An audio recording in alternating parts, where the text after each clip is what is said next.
بسم الله الرحمن الرحيم. النهارده بقى هنبدأ مع بعض هنعمل طعمية جميلة بيتي على قد ايدينا طبعا، مش مكلفة خالص، مقادير بسيطة جدا وسهلة وسريعة، تعمل في الخلاط تعمل في الكبة اي حاجة مش مشكلة،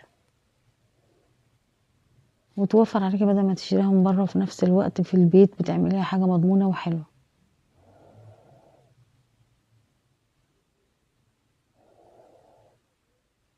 زي ما انتوا شايفين كده ما شاء الله عليها جميلة، وقلبها اخضر من جوه وجميل. طبعا انا حاطه بقى عليها سمسم وكده. طبعا هنا الضوء كان عالي شوية فغمقها، بس هي مقرمشة وطرية وجميلة. وادي السمسم اهو.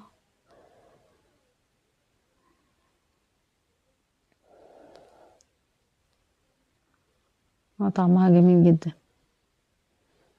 جربوها بقى ان شاء الله، تعمل على طول، سهلة بسيطة ما بتاخدش حاجة.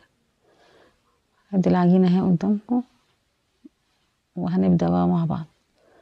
طبعا ادي الكرات اهوت، ربطة كرات طبعا، وربطة كزبرة وربطة شبت.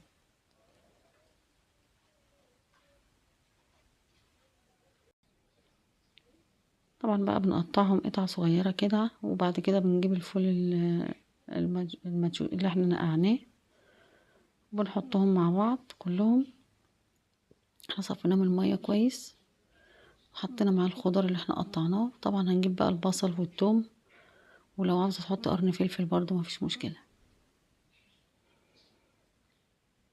وطبعا بتضيفي بعد كده بقى البهارات بتاعتك، الكزبرة الناشفة والفلفل الاسود والملح الكمون، والاضافات اللي انت حباها. وبعد كده بقى بناخدها على الكبة او الخلاط ما فيش مشكلة، ونبدأ بقى نضربها.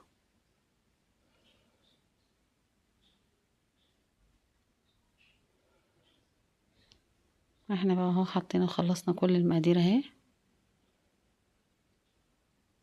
مقادير كلها سهلة وبسيطة جدا، مش هتاخد حاجة خالص معاكي، وفي نفس الوقت حاجة بيته مضمونة ومش مكلفة. طبعا هي الكبة حطينا فيها الحاجات.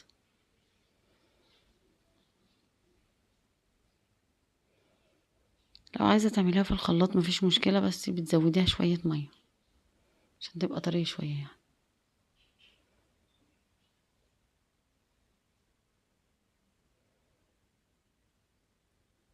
طبعا انا بحاول معاها بالراحة يعني عشان خايفة لا.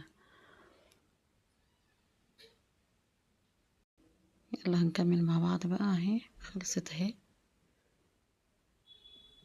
انا بحب اوريها لكم بس قدام الكاميرا.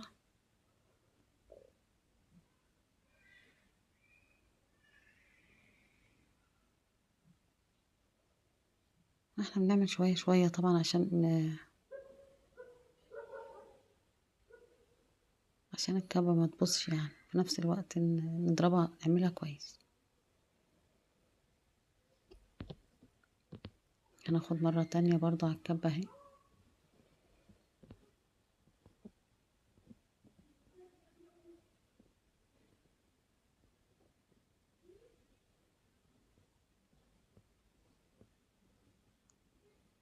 انت بتاخدي مقدار مقدار يعني عشان ايه يتعمل كويس اهو.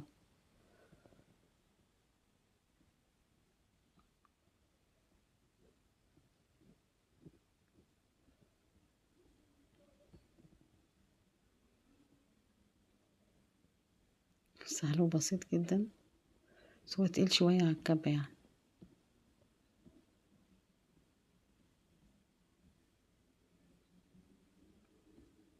لسه شوية اهو، حاساه لسه عاوز يتضرب تاني.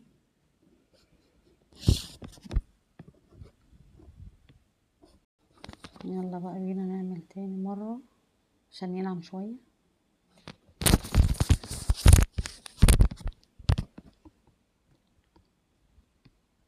لازم العجينة تنعم شوية معانا برضو تاني مرة اهو.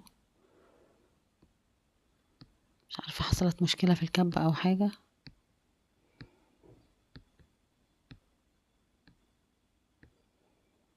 اهي. دي بقى ايه اخر حاجة. طبعا انا كنت زودتها شوية مية عشان يعني تتضرب كويس ما تبقاش فيها مشكلة، فحطيتها في المصفى عشان تنزل المية اللي فيها، ترجع زي الاول مفيش فيها اي مشكلة. شايفين المية اللي نزلت منها اهي، اهي رجعت بقى جميلة وحلوة ازاي.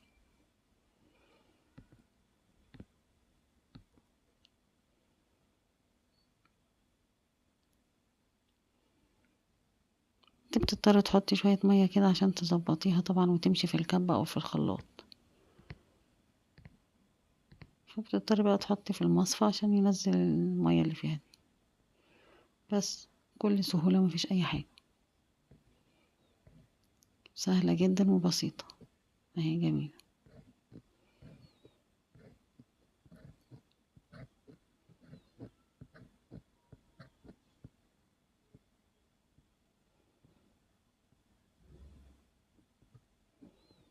احنا بنحاول نضربها كده عشان ايه تنزل المية اللي جواها يعني. بس وادي العجينة اهي في الاخر، وبالهنا والشفا بقى. شايفين بقى الجمال بتاعها؟ دوقوا بقى وشوفوا كده رأيكم ايه. بالهنا والشفا.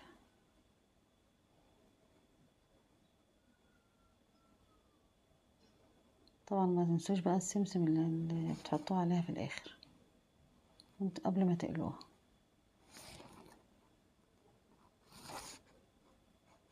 بالهنا والشفا يا حبايبي.